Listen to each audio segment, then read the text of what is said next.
10월 8일 금요일 온라인 구역 예배를 시작하겠습니다. 다 같이 사도신경으로 신앙 고백합니다. 나는 전능하신 아버지 하나님, 천지의 창조주를 믿습니다. 나는 그의 유일하신 아들 우리 주 예수 그리스도를 믿습니다. 그는 성령으로 잉태되어 동정녀 마리아에게서 나시고 본디오 빌라도에게 고난을 받아 십자가에 못 박혀 죽으시고 장사된 지 사흘 만에 죽은 자 가운데서 다시 살아나셨으며 하늘에 오르시어 전능하신 아버지 하나님 우편에 앉아 계시다가 거기로부터 살아있는 자와 죽은 자를 심판하러 오십니다.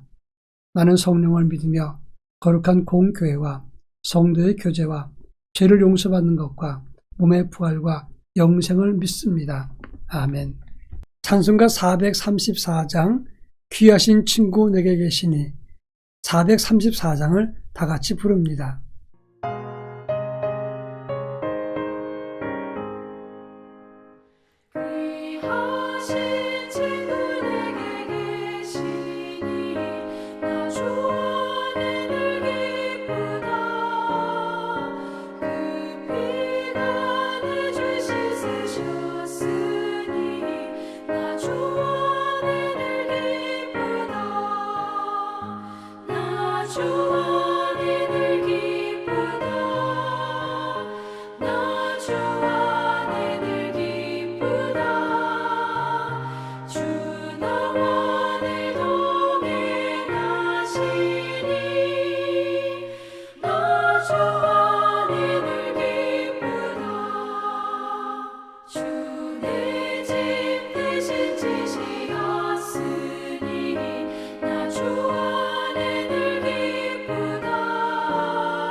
이 시간 우리에게 주시는 하나님 말씀은 사도행전 14장 8절로 12절입니다.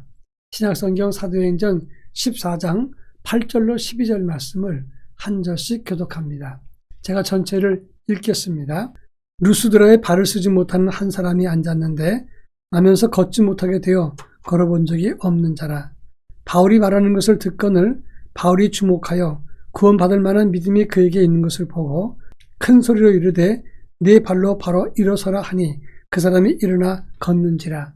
우리가 바울이 한 일을 보고 누가 오니아 방언으로 소리질러 이르되 신들이 사람의 형상으로 우리 가운데 내려오셨다 하여 바나바는 제우스라 하고 바울은 그 중에 말하는 자이므로 헤르메스라 하더라.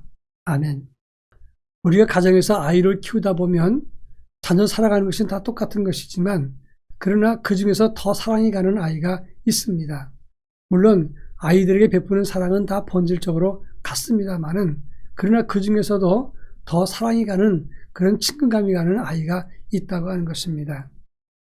얼마 전에 연휴를 맞이해서 손녀딸 아이들이 저희 집에 왔습니다. 함께 다큐멘터리 영화를 보고 있는데 지구촌 동물을 소개하는 그런 내용이었습니다. 북극 지역에 있는 솜털 오리가 수많은 떼를 지어서 다니는 모습을 보았습니다. 참 귀엽고 예뻤는데 그 솜털 오리들이 떼를 지어 다니면서 물속으로 잠수해 들어가는데 그 모습도 참 보기가 좋았습니다. 목 주변에 솜털이 잔뜩 나는 오리에 참 귀엽게 보였던 것입니다. 둘째 소녀딸이 그걸 보더니 난 지금부터 솜털 오리야 이렇게 말했습니다. 그래서 그때부터 둘째 손녀딸 이름을 솜털오리라고 이렇게 별명을 붙여줬습니다. 그리고 며칠 지난 다음에 영상통화를 하는데 솜털오리 어디니? 이렇게 얘기했더니 얘기가 나왔다가 잠시 사라졌습니다. 어디 갔니? 그랬더니 지금 잠수하고 있다고 하는 겁니다. 그 모습이 어찌 귀엽든지 참 저 아이는 귀염받는 짓을 하는구나 하는 생각을 하게 되었습니다. 믿음도 마찬가지입니다. 똑같은 믿음인 것 같지만 하나님이 더 사랑하고 싶은 믿음이 있는가 하면 그렇지 않으면 하나님이 외면하는 믿음도 있을 수 있다는 것을 아셔야 됩니다. 오늘 우리가 읽은 본문의 말씀은 바울이 1차 전도여행 때 루스드라에서 나면서부터 한 번도 걸어오지 못한 안진뱅이를 낫게 하는 그런 장면이 오늘 본문의 내용입니다. 사도행전에 보면 이 안진뱅이가 일어나서 걷게 된 것이 두 장면이 나옵니다. 사도행전 3장과 14장에 나오는 그런 장면인데 이 두 사람 다 나면서부터 한 번도 걸어보지 못한 사람입니다. 차이가 있다면 사도행전 3장에 나오는 성전 미문의 안진뱅이는 베드로와 요한이 성전에 기도하러 올라갔다가 그를 주목해보고 너무나 긍휼한 마음, 불쌍한 마음이 들어서 그에게 예수 이름으로 일방적으로 선포해서 낫게 했다고 하는 것입니다. 그런가 하면 사도행전 14장은 바울이 말하는 것을 이 루스드라에 있는 안진뱅이가 주목해서 볼 때 그에게 믿음 있는 것을 보고 바울이 그를 낫게 했다고 하는 것입니다. 그런 차원에서 똑같이 안진뱅이가 고침을 받았지만 14장에 나오는 기적, 한층 더 은혜스럽고 믿음을 통한 기적이라고 설명할 수가 있는 것입니다. 어떤 믿음과 영성을 우리가 가져야 되는가? 이 루스드라의 안진뱅이 사건을 통해서 함께 살펴볼까 합니다. 제일 먼저 8절에 보면 한 번도 걸어본 적이 없는 자라 이렇게 말씀했습니다. 태어나서부터 한 번도 걸어보지 못했다면 학습된 무기력에 빠져있는 사람이 되는 것입니다. 여러분, 걷지 못하게 되어서 그렇게 한 번도 걷지 못했다면 그러면 그 사람은 걸을 의욕도 걸을 시도도 하지 않습니다. 방 안에 도망갈 길을 만들어 놓고 그리고 짐승을 가두었습니다.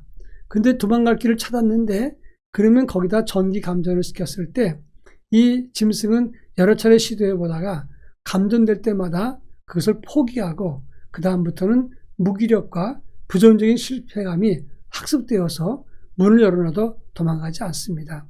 이것이 심리학에서 말하는 학습된 무기력이라고 하는 것입니다. 이 나면서부터 안진뱅이 된 사람은 학습된 무기력 때문에 자기가 낫게 된다는 것을 전혀 생각하지 못할 사람입니다. 근데 9절에 보면 바울이 말하는 것을 들었다고 성경은 말씀하고 있습니다. 하나님의 은혜를 말씀을 통해서 받았다는 것입니다. 자기 신세는 한탄스럽지만 그러나 새로운 방법이 있을 것이다 생각을 하고 바울의 말씀을 듣고 그 말씀을 통해서 그가 다시금 도전하는 영의 길을 열게 되었다고 하는 점입니다. 여기에 중요한 포인트가 있습니다. 지금 코로나19 때문에 죽는다 그리고 죽을 것이다 그리고 우리 너무 힘들다 이런 것에 학습되었습니다. 사람들은 희망을 상실하고 그리고 새로운 변화에 대해서 두려워하게 되고 언제 끝날 것인지 잘 모른다라고 생각하면서 스스로 불평과 원망, 절망 속에 살아가고 있다고 하는 것입니다. 우리나라 김연아 선수는 세계적인 피겨스케이팅 선수였습니다. 아주 자랑스러운 선수였는데 저는 그 김연아 선수가 아주 어릴 때부터 스케이팅을 타는 것을 화면을 통해서 봐왔습니다. 그런데 이 김연아 선수도 지금처럼 훌륭한 선수가 되기까지 롤 모델이 있었다고 합니다. 그 사람은 미셸 칸이라고 하는 사람입니다. 그 미셸 칸의 어록이라든지 연습하는 동작이라든지 아니면 음악이라든지 경기하는 것 이것을 계속 보면서 김연아는 자기 안에 되새겼다고 하는 것입니다. 여러분 우리가 이 어려운 때 이 힘든 삶 속에서 코로나 연속적인 그런 상황 속에서 학습된 무기력으로 살아간다면 우리는 그것을 끝납니다. 실패감을 맛보게 되는 것이고 우리의 2년 동안의 시간은 다 물거품처럼 사라지고 마는 것입니다. 그러나 하나님 말씀을 통해서 실마리를 잡고 일어서야 됩니다. 이 루스드라의 안진뱅이가 바울의 말을 주목하면서 들으면서 새로운 도전의 실마리를 붙잡았던 것처럼 우리도 하나님 말씀을 듣고 새로운 도전의 실마리를 찾아야 된다고 하는 것입니다. 그런가 하면 오늘 본문 9절에 보면 사도 바울이 그 나면서부터 안진뱅이 된 사람을 주목했다고 했습니다.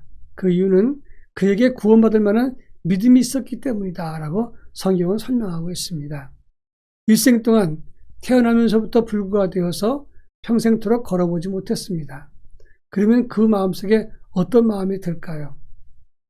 포기가 빠를 수도 있습니다. 평생 소원하는 것을 이루지 못하기 때문에 난 못해 이러면서 쉽게 포기할 수 있습니다. 또 한 가지는 여러 의사에게 고쳐보려고 애를 썼지만 성공하지 못했습니다. 그러면 부정적일 수 있고 원망과 불평이 마음속에 생길 수 있습니다. 왜 나는 이렇게 태어났지? 내 신세는 이렇지? 이러면서 부정적인 생각이 사로잡힐 수 있다고 하는 것입니다. 그런데 오늘 본문에 나오는 그 나면서부터 앉은 뱅이는 그에게 구원받을 만한 믿음이 있었다고 했습니다. 여러분, 바울이 루스드라에서 복음을 증거했을 때 그 들었던 사람이 얼마나 큰 믿음이겠습니까? 루스드라에 오래 머문 것도 아니고 바울의 말씀을 정통적으로 깊이 들은 것도 아니고 잠깐 들었을 뿐입니다. 그런데 바울을 주목했습니다. 그것만 본 것인데 그 믿음이 큰 믿음이라고 볼 수 없을 것입니다. 작고 초라하지만 그리고 많은 것을 알지 못하는 믿음이지만 단순한 믿음이지만 그 믿음을 통해서 큰 기적을 일으켰다고 하는 것입니다. 여러분, 금고 열쇠는 꼭 크다고 잘 여는 거 아닙니다. 맞으면 열리는 것입니다. 그러니까 그 믿음이 훌륭한 믿음이든 많은 것을 아는 믿음이든 그리고 학시적인 믿음이든 그게 중요한 게 아니라 믿음이 있는 그 가능성만 있으면 바울은 그것을 통해서 그에게 기적이 임했던 것처럼 큰 역사에 큰 길이 열릴 수 있다는 것을 말하는 것입니다. 김혜자 선생님이 월드비전에서 홍보대사로 지내면서 난민촌 봉사를 갔다고 합니다. 한 번은 빵을 나눠주는데 새카맣게 생긴 그런 아이가 까만 눈을 하고 온몸에 지저분한 아이가 줄을 서 있지 않고 이 김혜자 선생님 앞에 서 있었습니다. 이 김혜자 선생님은 넌 아무리 그래도 줄 서지 않으면 빵을 줄 수 없어. 그렇게 생각을 했답니다. 근데 그 아이가 계속해서 우리 김혜자 선생님을 쳐다보고 있으니까 나는 너한테 안 줄 거야. 이러면서도 어쩔 수 없이 그 아이에게 빵을 가져다 주더라 하는 것입니다. 입과 손은 분명히 안 된다고 했지만 그런데 자기가 어쩔 수 없이 그 아이에게 주고 있더라는 것입니다. 여러분, 주목하는 사람, 그리고 믿음 있다고 생각하는 사람, 그리고 내 마음이 가는 사람, 그런 사람을 사랑의 손길이 가는 것입니다. 마찬가지로 믿음을 가지고 하나님 앞에 바라보고 있을 때 하나님은 우리에게 은혜의 손길, 우리를 붙잡아 주시는 손길을 통해서 우리를 다시 일으켜 세울 것입니다. 그런 차원에서 우리는 우리 안에 주목하는 믿음, 그리고 긍정적인 믿음을 가지고 하나님을 바라보고 소원하는 그런 도전과 믿음을 가질 수 있어야 된다고 하는 것입니다. 마지막으로 누가 더 사랑받는 사람일까? 10절에 보면 네 발로 일어서라 명령했습니다. 그런데 그 사람이 일어나 걷는지라라고 했습니다. 여러분, 평생 걸어보지 못한 사람에게 일어나 걸으라. 못 걷는데요. 어떻게 못 걷는데 걸으라고 하십니까? 이렇게 말할 수 있을 것입니다. 그런데 이 사람은 마치 기다렸다는 듯이 일어설 준비가 되어 있는 것처럼 벌떡 일어났습니다. 복잡하게 이론적으로 의학적으로 생각하지 아니하고 믿고 일어설 준비를 하고 일어섰던 것입니다. 그렇습니다. 바로 준비된 사람과 그렇지 않은 사람은 큰 차이가 있다는 것을 알아야 합니다. 요한복음 2장에 보면 예수님이 갈릴리 가나에서 물로 포도주를 만드는 기적을 베풀었습니다. 그때 항아리 6이 있었는데 거기에 하인들에게 가득 채우라고 했습니다. 잔치 때문에 분주한데 왜 여기다 물을 채우라 그러느냐? 왜 헛짓을 하느냐? 그 물을 갖다 줄 것도 아닌데 이 물은 허드렛 물인데 왜 채우라 그러느냐? 그렇게 불평하지 않고 그들은 그 말 그대로 순종했습니다. 그럴 때 놀라운 기적의 역사가 임했던 것입니다. 준비된 사람, 그리고 믿음으로 나아가기 원하는 사람만이 하나님의 은혜를 당겨올 수 있고 하나님의 사랑과 역사를 체험할 수 있는 사람이 되는 것입니다. 어떤 회사에서 높은 연봉의 고위직을 채용한다고 공고를 했습니다. 1차 통과하면 2차 적성검사, 3차 마지막 시험이 있습니다. 그랬습니다. 많은 사람들이 지원을 했습니다. 내일 새벽 4시에 회사에 출근해서 연수실에 모이십시오. 공고를 했습니다. 많은 사람이 왔습니다. 그런데 사람들은 잔뜩 왔는데 회사에서는 아무도 나오지 않았습니다. 그로부터 3시간이 지난 다음에 7시에 시험 문제가 배달이 되었습니다. 두 문제입니다. 첫째, 오늘이 며칠입니까? 둘째, 애국가 1절을 쓰십시오. 너무나 단순한 것입니다. 사람들은 웅성거렸습니다. 아니, 경력직, 고위직, 그리고 실력 있는 사람을 뽑는다는데 이게 지금 뭐 하는 거냐? 우리를 지금 장난하는 거냐? 3시간 기다리게 하더니 아무도 나오지 않고 문제가 이게 뭐냐? 기분 나빠서 갔습니다. 마지막까지 남아있는 사람, 그 사람이 있었는데 회사 측에서 와서 당신 합격입니다. 아니, 면접도 안 해보고 합격이라고 그러십니까? 다 봤습니다. 어떻게 보셨습니까? 당신 새벽에서 나와서 7시까지 3시간 끝까지 기다렸습니다.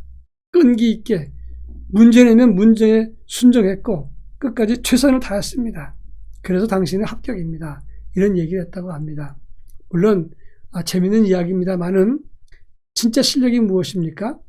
끝까지 준비된 상태로 있는 사람, 이런 사람이 진짜 실력이 되는 것입니다. 믿고 기다렸다면 일어설라. 그럴 때 핑계대지 말고 뻘떡 일어나야 됩니다. 그리고 다시 돌아가서는 안 됩니다. 앞으로 전진해야 되는 것입니다. 코로나 때문에 힘들고 어려웠지만 이제 주님께서 우리를 주목하고 계십니다. 그리고 우리가 일어서려고 하는 믿음이 있으면 일어서라고 명령하실 것입니다. 그럴 때 주저 말고 준비된 사람으로 벌떡 일어나야 됩니다. 그리고 다시 옛날로 돌아가지 말고 앞으로 전진할 때 우리는 사랑받을 만한 사람이 되는 것이고, 그리고 새로운 세상을 펼쳐나갈 수 있는 기회의 사람이 되는 것이고, 다시금 영적으로 일으켜 세울 수 있는 믿음의 사람이 되는 것입니다. 이런 일에 쓰임받고 믿음으로 세워지기를 주의 이름으로 축원합니다. 다 같이 기도합니다. 사랑 많으신 하나님 아버지, 코로나 때문에 힘들지만 이제 다시금 코로나를 극복하고 새로운 장이 펼쳐지려고 합니다. 주님, 저희들에게 믿음 있는 영성을 갖게 하시고, 그리고 그 믿음을 통해서 하나님 명하실 때 일어서는 준비가 된 사람이 될 수 있도록 은혜를 덧입혀 주옵소서. 그래서 철저하게 준비한 이후 영적으로 준비된 다음에 새로운 세상을 믿음과 영성으로 새롭게 개척하고 일궈 나갈 수 있게 하시고 바로 세워나갈 수 있도록 은혜를 덧입혀 주옵소서. 그래서 우리 가정과 구역과 교회가 새로운 모습으로 잘 준비되어 새로운 장을 새롭게 열어가게 하옵소서. 예수님의 이름으로 기도합니다. 아멘. 찬송가 440장 어디든지 예수 나를 이끌면 1절만 부르면서 우리 헌금하겠습니다. 찬송가 440장을 부릅니다.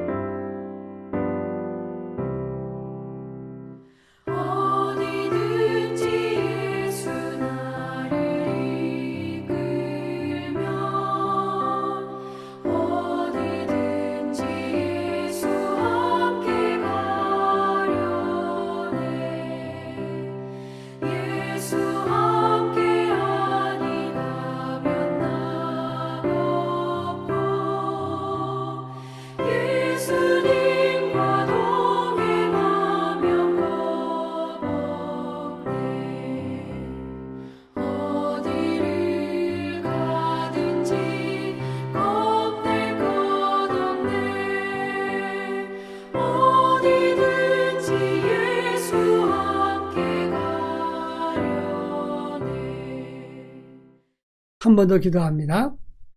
사랑 많으신 주님 감사합니다. 이 시간 귀한 예물을 주님께 드립니다.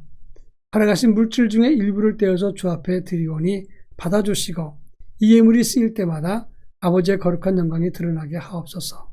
특별히 복음 세우기 교회를 돕게 하시고 이 헌금을 통해서 이 교회마다 생기와 활력과 위로와 도움이 될 수 있도록 은총을 더하여 주시옵소서. 그리고 믿음과 헌신을 드린 가정과 손길의 큰 복으로 채워주시옵소서. 예수님의 이름으로 기도합니다. 아멘. 이제 기도하겠습니다. 이제는 우리 주 예수 그리스도의 은혜와 하나님의 극진하신 사랑하심과 성령님의 감화감동 교통하심이 루스라의 앉은 뱅이처럼 믿음을 가지고 일어서서 새로운 장을 열고 우리의 믿음을 바르게 세우기 원하는 사랑하는 성도들, 저들 가정과 삶 속에, 그리고 우리 구역과 우리의 교회, 우리의 조국 대한민국 위에 이제로부터 영원토록 함께 하옵시기를 간절히 축원하옵나이다. 아멘.